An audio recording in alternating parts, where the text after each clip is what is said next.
Oke, baik semuanya. Assalamualaikum warahmatullahi wabarakatuh. Perkenalkan, nama saya Yunikan ya dari kelas 11 TK juga. Jadi, di sini saya akan mempresentasikan tentang topologi jaringan dari mata pelajaran TJBL atau Teknologi Jaringan Berbasis Luas.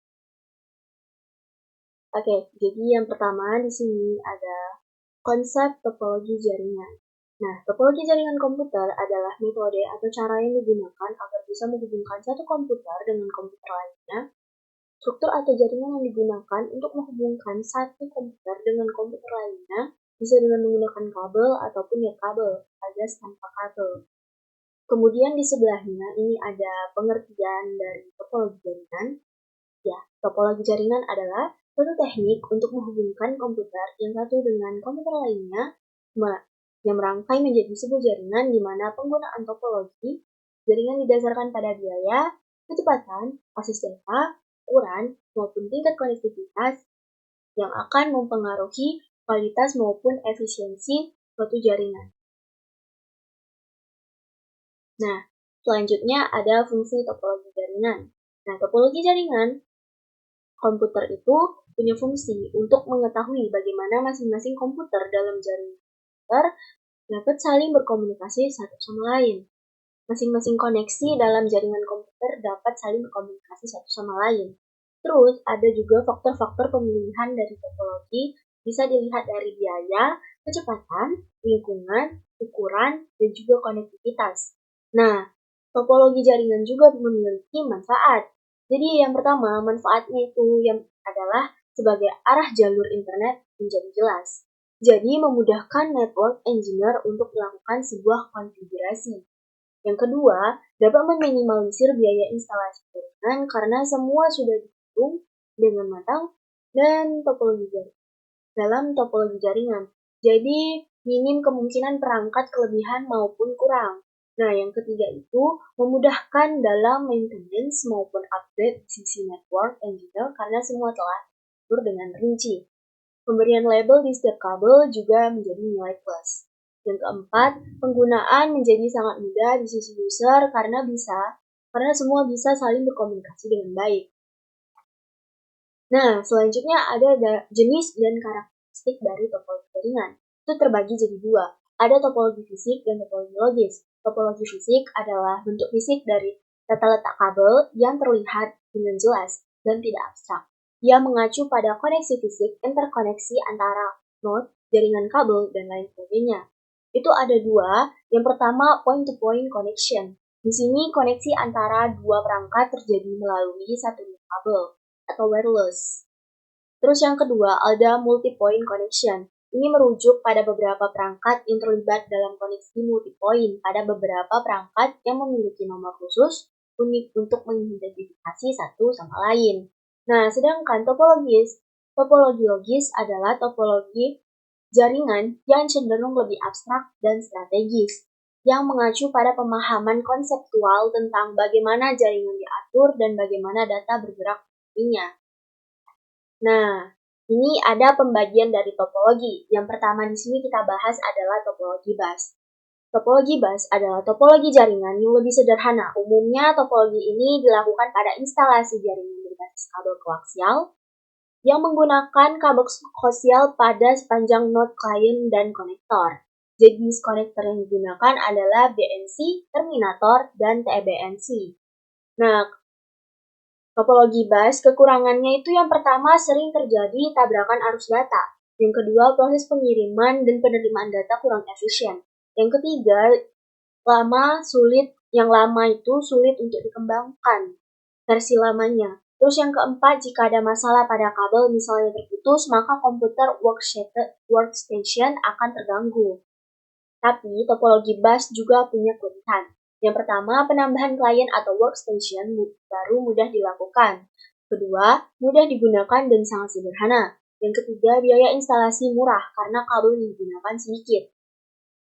Jenis kedua ada topologi linear. Nah, ini sering disebut topologi bus berurut. Umumnya topologi ini hanya menggunakan satu kabel utama sebagai konektor masing-masing sambungan pada setiap komputer.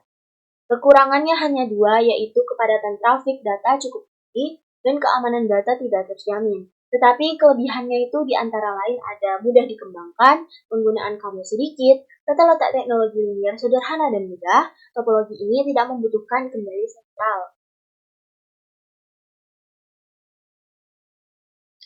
Selanjutnya itu ada topologi ring.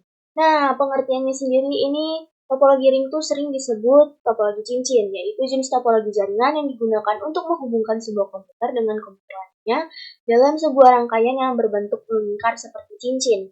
Umumnya jenis topologi jaringan ring ini hanyalah menggunakan LAN card agar masing-masing komputer bisa terkoneksi. Kekurangannya apa? Yang pertama, jika terjadi masalah troubleshooting, jaringan ini terbilang sedikit rumit.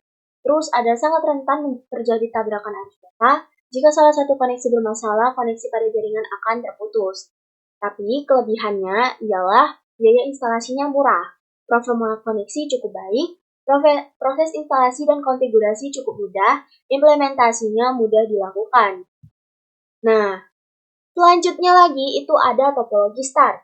Topologi star atau disebut juga topologi bintang adalah topologi jaringan berbentuk bintang di mana umumnya menggunakan hub atau switch untuk koneksi antar klien. Topologi ini paling sering digunakan saat ini karena memiliki banyak kelebihan. Nah, tapi sebelum kita bahas kelebihan, ada kekurangannya nih. Yang pertama, topologi ini terhitung mahal karena menggunakan cukup banyak kabel. Yang kedua, seluruh komputer dalam jaringan ini akan bermasalah jika hub atau switch mengalami masalah. Yang ketiga, sangat tergantung pada terminal pusat. Nah, apa dia tadi kelebihannya? Yang pertama, topologi ini tetap berjalan baik meski salah satu komputer klien bermasalah. Terus, tingkat keamanan data pada topologi ini cukup baik. User lebih mudah mendeteksi masalah pada jaringan, juga topologi ini lebih fleksibel. Selanjutnya kita ada bahas topologi mesh. Nah, topologi ini adalah sebuah topologi yang bisa digunakan untuk rute yang banyak. Jaringan topologi ini menggunakan kabel tunggal sehingga proses pengiriman data menjadi lebih cepat tanpa melalui hub atau switch. Kekurangannya apa? Yang pertama, kabel yang dibutuhkan jumlahnya banyak. Terus, biaya instalasi topologi mesh sangat mahal karena menggunakan banyak kabel. Yang ketiga, instalasinya sangat rumit.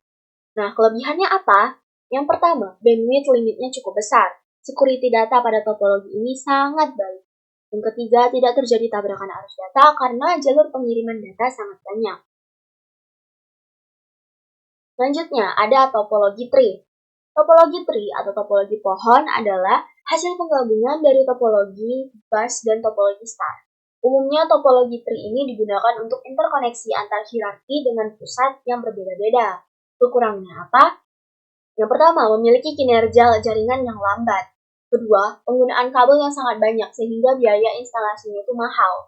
Yang ketiga, kabel backbone atau sentral dari topologi ini. Yang keempat itu ada di bila komputer bagian atas bermasalah, maka komputer bagian bawah juga akan bermasalah. Kan dia pohon tuh, jadi urut-urutan, kalau atasnya bermasalah, bawahnya juga bermasalah.